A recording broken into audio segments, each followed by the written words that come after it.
Hi అండి, ఎలా ఉన్నారు? నేను చాలా బాగున్నానండి.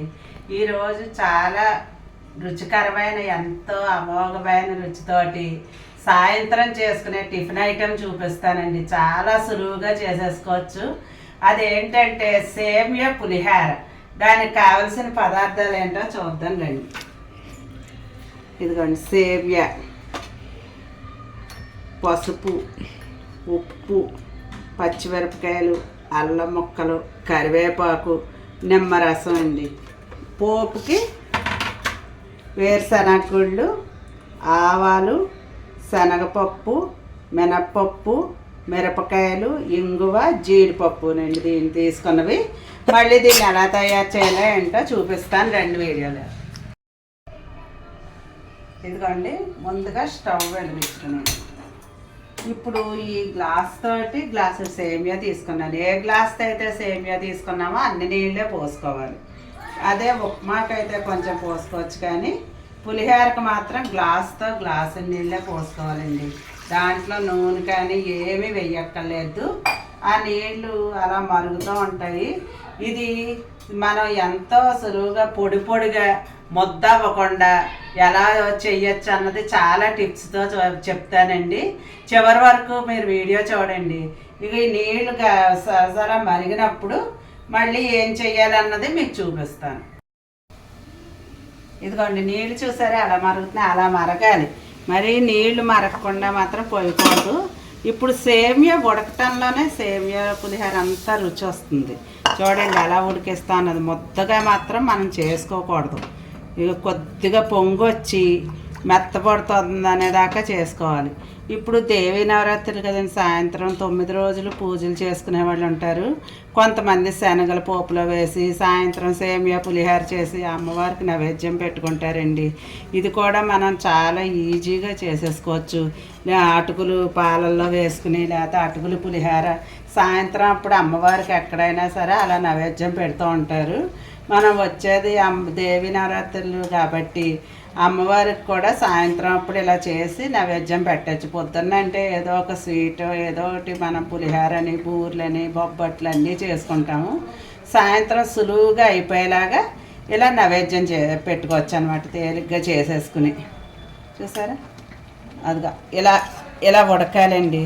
ఇప్పుడు టిప్ అంతా, పులిహోరకి టిప్ అంతా ఉంది చూడండి. మనం వార్చేసుకుని ఎలా అంటే అలాగ చేసుకోకూడదు. ఇది ఇవి నీళ్ళల్లో మరుగుతున్నప్పుడు వేసి ఒక 5 నిమిషాలు మాత్రమే ఉంచి మనం ఇలా తీసేసుకోవాలి. తీసుకుని వెంటనే ఏం చేయాలంటే అలా వదిలేయకూడదు. తీసిన దాన్ని చన్నీళ్ళు పోసేయాలి దాని మీద. అప్పుడు మనకి ఈ చన్నీళ్ళు ఎందుకనేవంటే మనకి చక్కగా పొడి పొడిలాడుతూ వస్తుందండి, ముద్ద అవ్వకుండాను. వేడిగా ఏమీ పెట్టుకోకుండా వేడిగా అలా వదిలేసాం అనుకోండి, ఒకే చోట ముద్ద అయిపోతుంది. ఉడకటం కూడా ఇదిగో ఇలా మొక్క పదనగా ఉడికేసరికి ఈ వేడికి అన్నీ సరిపోతుంది పులిహోరకి. ఇదిగో చూసారా, ఇప్పుడు ఇది చన్నీళ్ళు మనం పోసేసుకోవాలి. అలా పోసిన తర్వాత ఇది నీళ్ళన్నీ ఓడిపోతాయి. మళ్ళీ ఏం చేయాలన్నది మీకు నేను చూపిస్తాను. ఇప్పుడు స్టవ్ వెలిగించి అది అలా చల్లారుతూ ఉంటుంది మనకి. ఇదిగోండి, కొద్ది నూనె వేసుకుని పోపుకి నూనె కాగిన తర్వాత ఈ పోపు వేసేసుకోవడం. ఇప్పుడు మనం ఇందులోనూ ఇదిగోండి పచ్చిమిరపకాయలు ఇవి తీసుకున్నాం కదా. నిమ్మకాయ రసంకిలో నిమ్మకాయ లేకపోతే నిమ్మప్పు వాడుకోవచ్చు. నూనె కాగింది. ఇప్పుడు మిరపకాయలు, మినప్పప్పు, శనగపప్పు, పోపు వేగటంలో మంచి టేస్ట్ వస్తుందండి. వేరుశనగగుడ్డు, కొద్దిగా ఇంగువతోటి మంచి స్మెల్ వస్తుంది అనమాట. టేస్ట్ కూడా చాలా బాగుంటుంది ఇంగువ. ఇవన్నీ చక్కగా ఎర్రగా అవ్వకుండా దోరగా మనం వేయించుకోవాలి. అలానే పులిహోరకు వేయించినట్టు ఎక్కువ నూనె మాత్రం వేసుకోకూడదు. సేమియా నిండా జారిపోయిన కాయలంతా అయిపోయినట్టు కనపడుతుంది. అందుకని దీనికి ఆయిల్ మాత్రం తక్కువే వేసుకోవాలి పోపుకి. మామూలు పులిహోర అనుకోండి మనం చాలా ఆయిల్ పడుతుంది కదా. ఇదిగోండి జీడిపప్పు కూడా వేసుకుంటున్నాం. ఒకవేళ జీడిపప్పు అంత వద్దు అనుకున్న వాళ్ళు మానేయచ్చు. ఇది వరకైతే పూర్వం వేరుశనగ గుళ్ళేనండి ఏ పులిహోర చేసుకున్నా జీడిపప్పు సేమియా వండితేనే వేసేవారు. ఇదిగో చూసారా ఎలా ఉందో, సన్నగా చక్కగా వేయించుకోవటం. ఇది మనం దేవుడికి సాయంత్రం వేళ ప్రసాదంగా నైవేద్యం పెట్టుకోవచ్చు. పిల్లలకి సులువుగా ఏమన్నా తినడానికి లేదు అంటే గబగబా చేసి పెట్టుకోవచ్చు. చాలా ఈజీగా అయిపోతుంది. ఇప్పుడు రోస్టెడ్ సేమియా వస్తుంది కదండి, అదేం పులిహోరకు బాగోదు. మనం పరవాన్నానికే వాడుకోవాలి. అది ఆ సేమియా అనేది ఇలా పాలల్లో వేసేసి మరిగించేసుకుంటున్నారు ఇప్పుడు. ఇది మామూలు సేమియానండి. అలానే దీన్ని ఏమి వేయించటం కానీ ఏమీ చెయ్యక్కర్లేదు. నీళ్లు పెట్టుకోవటం, నీళ్ళల్లోనూ ఇది వేసేసుకోవటం అంతేనండి. ఇదిగో చూసారా, ఇవి కొంచెం దగ్గరగా వేగిన తర్వాత మళ్ళీ నేను చూపిస్తాను. ఇదిగోండి చూసారా ఇలా వేగుతూ ఉంటే ఇప్పుడు జీడిపప్పు వేసేసుకుందాం. జీడిపప్పు వేసుకుని ఇది కూడా కొంచెం దోరగా వేగిన తర్వాత తడి లేకుండా చూసుకుని అల్లం ముక్కలు పచ్చిమిరపకాయ ముక్కలు వేసుకోవాలి. లేకపోతే పోపులోను ఘాటు వచ్చేస్తుంది విపరీతంగాను. ఇక పచ్చిమిరపకాయలు కూడా వేయించేసుకోవాలి సన్నగా. ఇక అల్లం ముక్కలు వేసేయాలి. కానీ తరుక్కున్నప్పుడే మనకు తడి లేకుండా చూసుకోవాలి. లేకపోతే ఆ నూనెలో వేయగానే మనకు ఘాటు కింద ఉంటుంది.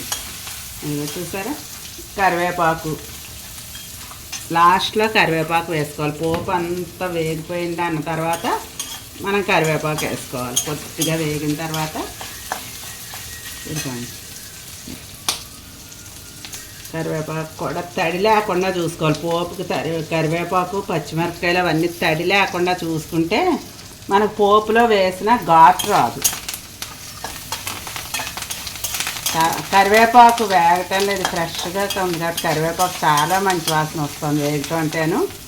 ఇప్పుడు ఇందులోను ఈ సేమియా చూసారా ఎలా ఆరిపోయిందో, పొడి పొడి పొడిగాని. అది ఎలా ముట్టుకుంటే జర జర జర జారిపోతుంది, ఉండల కింద రాదు, ఏమీ రాదు. మీరు అలా చన్నీళ్ళు పోసేయటం వల్ల వెంటనే ఉడకటం ఏంటి చన్నీళ్ళు పోసేయాలి. ఇదిగోండి ఇప్పుడు ఇందులో వేసేయటమే. ఇప్పుడు ఇందులోను పసుపు, ఉప్పు, సేమియా కూడా కమ్మగా ఉంటుంది కాబట్టి చూసుకు వేసుకోండి. ఉప్పు అనేది చూసుకు వేసుకోండి. మనం వెంటనేను నిమ్మరసం పోయకూడదు. ఇది సమానంగా అంతా కలిసిన తర్వాత ఒక్క 2 నిమిషాలు ఉన్న తర్వాత నిమ్మరసం వేయాలి. అంటే సేమియాలు ఏమి చేదు రాదు వేసేస్తున్నాను, కానీ మరీ వెంటనే కాకుండా ఇది ఇలా కలిపేసుకున్నాం. చూసారు ఎంత పొడి పొడిలాడుతూ వచ్చిందో. ఇదిగోండి చక్కగా చేసేసుకోవచ్చు అన్నమాట తేలిగ్గానే. అంతేనండి సేమియా పులిహోర. ఇప్పుడు దీంట్లో కొంచెం నిమ్మరసం కొద్దిగా చల్లారిన తర్వాత వేస్తాను. ఇదిగో చూసారు తీసి పెట్టుకున్నాం కదా, మరి పుల్లగా మాత్రం వేసేసుకోకూడదు, బాగోదు. అది కమ్మని వస్తువు కాబట్టి సేమియా అనేది సరిపడా వేసుకోవాలి. ఇది ఆయిల్ కూడా మనం ఎక్కువ వేయలేదు కాబట్టి సమానంగా ఉంది. అదే పోపులో ఎక్కువ ఆయిల్ అనుకోండి సేమియా అంతా ముట్టుకునేసరికి ఆయిల్ కింద ఉంటుంది. అందుకని సేమియా దీనికి ఎప్పుడు కూడా ఆయిల్ తక్కువ వేసుకోవాలి, పులిహోరకి వేసినంత వేయకూడదు. ఇంతేనండి. కొంచెం చల్లారిన తర్వాత నిమ్మరసం వేసేసుకోవటమే. ఇదిగోండి మీ అందరి కోసం సేమియా పులిహోర తయారు చేశానండి. చాలా సులువుగా చేసుకునేది చిన్న ఐటమ్ అండి. ఇది చాలా తొందరగా అయిపోయేదే. కాకపోతే చాలామంది సేమియా ముద్ద అయిపోతుంది, ముద్దగా ఉండి ఎంత కొలత వేసుకోవాలో తెలియట్లేదని చెప్పి చాలామంది అన్నారు నా దగ్గర. అది ముద్ద అవ్వకుండా ఎలా చెయ్యాలి అని చూపిద్దామని ఉద్దేశంతో నేను ఈ వీడియో తీశాను. చూశారు కదా, మనం ఎంత చల్లటి వాటర్ పోసేస్తే అంత పొడి పొడిలాడుతూ వస్తుందండి. అంతే దానికి టిప్ అనేది అదే. సేమియా పొడి పొడిలాడుతూ వస్తుంది. ఎందుకంటే సేమియా ఉడికితేనే ముద్ద దగ్గరగా అయిపోతుంది పరవాన్నానికి దానికిను. మీరు ఈ విధంగా ఈ టిప్ ఉపయోగించి ఇలా చేసుకోండి, చాలా బాగుంటుంది. ఇందులో మనం చల్లారిన తర్వాత నిమ్మరసం వేయాలి. నేను అందుకే పోపు వేసి చూపించిన తర్వాత చల్లారిన తర్వాత నిమ్మరసం వేసి బౌల్లోకి తీసుకున్నాను. చూసారా ఎలా బాగా వచ్చిందో ఇది. పోపు కూడా మరీ ఎక్కువ శనగపప్పు అది వేసుకున్న పట్టపట్లు ఆడిపోతుంది. సమానంగా వేసుకోవాలి. నిమ్మరసం లేకపోతే కనుక నిమ్మప్పు వాడుకోవచ్చు ఇందులోను. ఇలా చేసుకుని మీ ఇంట్లో అందరూ తిని ఆనందించండి. ఈ వీడియో కనుక నచ్చితే మీరు లైక్ చేయండి, షేర్ చేయండి, కామెంట్ చేయండి. నా ఛానల్ తప్పకుండా సబ్స్క్రైబ్ చేసుకోండి. మరిన్ని వంటకాలతో మిమ్మల్ని కలుస్తా. బాయ్.